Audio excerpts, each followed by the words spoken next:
श्री राम जन्मभूमि की, श्री कृष्ण जन्मभूमि की, काशी विश्वनाथ भगवान की, हर हर महादेव। गोरक्षपीठ के महंत और उत्तर प्रदेश के यशस्वी, जनप्रिय, लोकप्रिय मुख्यमंत्री योगी आदित्यनाथ जी महाराज, जब हमारे पूज्य गुरुदेव श्री अभिराम दास जी महाराज बताया करते थे कि जब सन 49 में राम जन्मभूमि पर रामलला रात को 12 बजे प्रकट हुए, उस समय भारत के प्रधानमंत्री पंडित जवाहरलाल नेहरू थे और उत्तर प्रदेश के मुख्यमंत्री गोविंद बल्लभ पंत थे। पंडित जवाहरलाल नेहरू ने गोविंद बल्लभ पंत उत्तर प्रदेश के मुख्यमंत्री को आदेश दिया, रामलला की मूर्ति कल हट जानी चाहिए। मैं याद दिलाना चाहता हूं, उस समय इसी गोरक्षपीठ के पूज्य महंत दिग्विजयनाथ जी महाराज ने पंडित जवाहरलाल नेहरू को चैलेंज दिया था, ये तुम्हारी फोर्स में, तुम्हारी पुलिस में ताकत हो तो रामलला की मूर्ति को हटाकर देखो। और लगभग 1 लाख गोरखपुर के लोगों को ले जाकर राम जन्मभूमि को चारों ओर से घेर लिया था। किसी सरकार की हिम्मत नहीं पड़ी थी कि रामलला को राम जन्मभूमि से हटा दे। आज मैं याद दिलाना चाहता हूं, जब सन 84 में राम जानकी रथ निकला और पहली बैठक दिगंबर अखाड़ा में पूज्य महंत परमहंस रामचंद्र दास जी महाराज की अध्यक्षता में हुई, तब उस समय पूज्य महंत अवैधनाथ जी महाराज गोरखपुर से गए थे। अयोध्या के कई संत, कुछ हैं और कुछ चले गए, सब लोगों के बीच में अशोक सिंघल जी ने कहा था ये राम जन्मभूमि का आंदोलन है और मैं चाहता हूं कि राम जन्मभूमि पर भव्य मंदिर बनाने के लिए कोई अयोध्या का एक महंत खड़ा हो, जिसको मैं राम जन्मभूमि मुक्ति यज्ञ समिति का अध्यक्ष बनाना चाहता हूं। सबसे पूछा गया, कोई तैयार नहीं हुआ। कांग्रेस की सरकार थी, सबने कहा मेरा मंदिर कुर्क हो जाएगा, मैं जेल चला जाऊंगा। जब राम जन्मभूमि मुक्ति यज्ञ समिति का अध्यक्ष बनने के लिए अयोध्या का कोई महंत तैयार नहीं हुआ, उस समय पूज्य महंत अवैधनाथ जी महाराज ने खड़े होकर कहा, अशोक जी,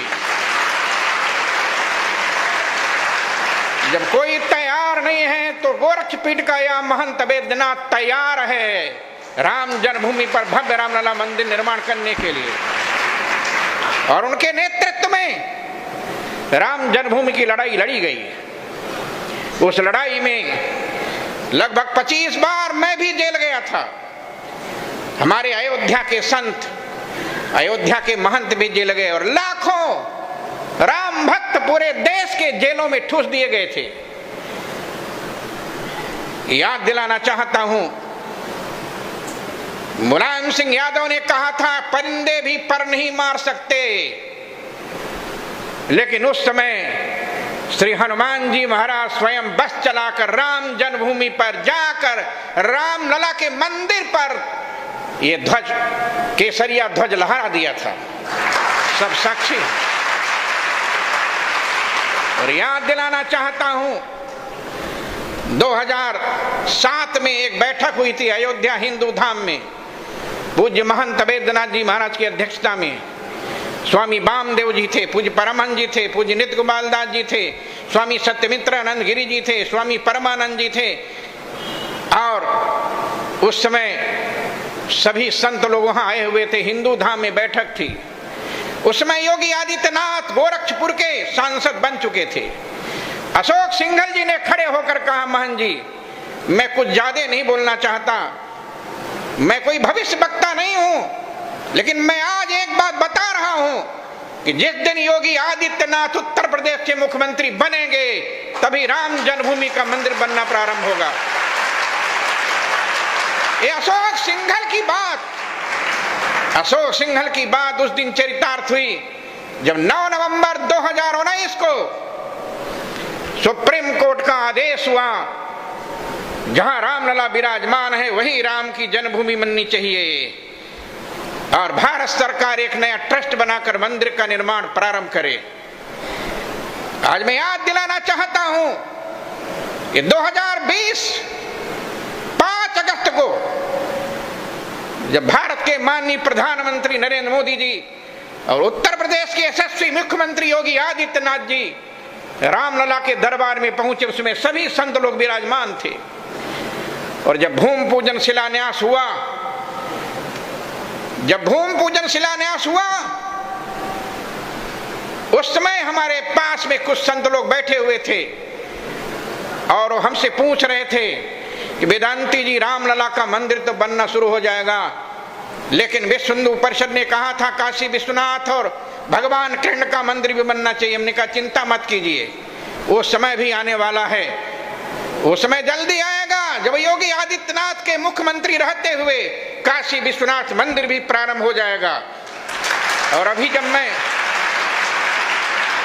यहां आ रहा था तो 11 सितंबर को वाराणसी की कोर्ट ने निर्णय दे दिया कि जहां पर भगवान शंकर विराजमान थे वहां पर औरंगजेब ने मंदिर को तोड़कर मस्जिद बनाया था, इसलिए वही भगवान शंकर की भूमि है।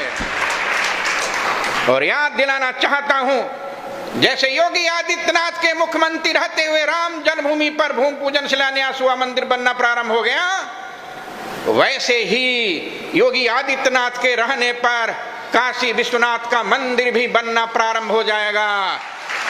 और याद दिलाना चाहता हूं, एक दिन ऐसा अवसर आएगा कि मथुरा की कृष्ण जन्मभूमि पर भी योगी आदित्यनाथ के मुख्यमंत्री रहते हुए मंदिर बनना प्रारंभ हो जाएगा। आज मैं निवेदन करना चाहता हूं, भारतीय संस्कृति की सुरक्षा के लिए, भारतीय अध्यात्म जगत और सांस्कृतिक सुरक्षा के लिए भगवान गोरखनाथ ने योगी आदित्यनाथ को इस मठ पर भेजा है। और याद दिलाना चाहता हूं, लोग कहते हैं जब हम लोगों ने सन 84 में राम जानकी रथ प्रारंभ किया था, तब लोगों ने कहा था, मैं बताना चाहूंगा, और कहा था वेदांती जी, इतने धर्म के धर्माचार्यों को एक मंच पर कौन बैठा सकता है? हमने कहा कौन बैठा सकता है? कहा जैसे मेढक को तराजू में तौला नहीं जा सकता, वैसे कई संप्रदायों के संतों को, जगत गुरुओं को एक मंच पर बैठाया नहीं जा सकता। लेकिन मैं आज निवेदन करना चाहता हूं, राम जानकी रथ चलने के बाद देश के सभी शंकराचार्य, देश के सभी रामानुजाचार्य, देश के सभी रामानंदाचार्य, देश के सभी वल्लभाचार्य, देश के सभी निम्बार्काचार्य, देश के सभी जगत गुरु एक मंच पर बैठकर निर्णय लिए। और वो दिल्ली का मंच था, उस दिल्ली के मंच पर रामलीला मैदान पर बैठकर निर्णय लिया था सज्जनों। और आज वह निर्णय दिखाई दे रहा है, योगी आदित्यनाथ के नेतृत्व में 2 मंदिर बनना प्रारंभ हो गया और तीसरा मंदिर भी शुरू होने वाला है। पूज्य महंत वेदनाथ जी महाराज सन 70 में जब पहली बार मैं यहां आया था, तब ये मंदिर नहीं था, छोटा सा मंदिर था। पूज्य महंत वेदनाथ जी महाराज वहीं पर खड़े थे, पूज्य अभिराम दास जी महाराज के साथ, गुरुदेव के साथ आया था। पत्थर पड़े हुए थे, मंदिर का निर्माण चालू था। और इसके बाद गोरक्षपीठ कितना विस्तार लिया, पूरे गोरखपुर में कई विद्यालय, महाविद्यालय, इंटर कॉलेज, डिग्री कॉलेज, ये पूज्य महंत वेदनाथ जी के देन है। और मैं अपने जीवन की घटना बताऊं, सन 96 में योगी आदित्यनाथ जी यहाँ के पीठ के महंत बन चुके थे। डॉक्टर मुरली मनोहर जोशी जी 3 दिन का प्रवास था गोरखपुर में, संयोग से मैं भी उसी बीच में आ गया। महंत वेदनाथ जी महाराज ने डॉक्टर मुरली मनोहर जोशी से कहा, जोशी जी कान खोल कर सुन लो, इस बार चुनाव मैं तब लड़ूंगा जब वेदांती को टिकट मिलेगा तब। ये पूज्य महंत वेदनाथ जी महाराज ने डॉक्टर मुरली मनोहर जोशी जी से कहा था। और डॉक्टर मुरली मनोहर जोशी ने कहा बिल्कुल आपकी बात सत्य होगी। और इसके बाद पहली बार मुझे सन 96 में टिकट मिला मछली शहर से, और मैं उस लोकसभा चुनाव में जीता। आज निवेदन करना चाहता हूं, अब इस देश के अंदर जिन्होंने धर्म और संस्कृति को समाप्त करने का कुचक्र रचा था, अब वो समाप्त हो चुका है। अभी तो 300 के पार पहुंचा है। 2024 के लोकसभा में भारतीय जनता पार्टी 400 के पार करेगी, और तब जब 400 के पार हो जाएगी, तब जिस दिन राम जन्मभूमि पर एक केसरिया ध्वज लहरा जाएगा, उसी दिन भारत के संविधान में भी हिंदू राष्ट्र घोषित हो जाएगा, जिसकी कल्पना महंत दिग्विजय नाथ जी ने और महंत वेदनाथ जी ने किया था, जिसकी कल्पना डॉक्टर हेडगेवार ने किया था, जिसकी कल्पना गुरु गोलवलकर जी ने किया था, जिसकी कल्पना अशोक सिंघल जी ने किया था, जिसकी कल्पना जगतगुरु शंकराचार्य पूज्य स्वामी शांतानंद सरस्वती ने किया था, वह कल्पना भी 2024 के बाद भारत को साकार रूप में दिखाई देगी। इसलिए आज इस उपलक्ष्य पर पूज्य महंत दिग्विजय नाथ जी महाराज एवं पूज्य महंत वेदनाथ जी महाराज के श्री चरणों में श्रद्धांजलि अर्पित करता हुआ वाणी विराम देता हूं। बहुत बहुत धन्यवाद। जय श्री राम, जय श्री राम।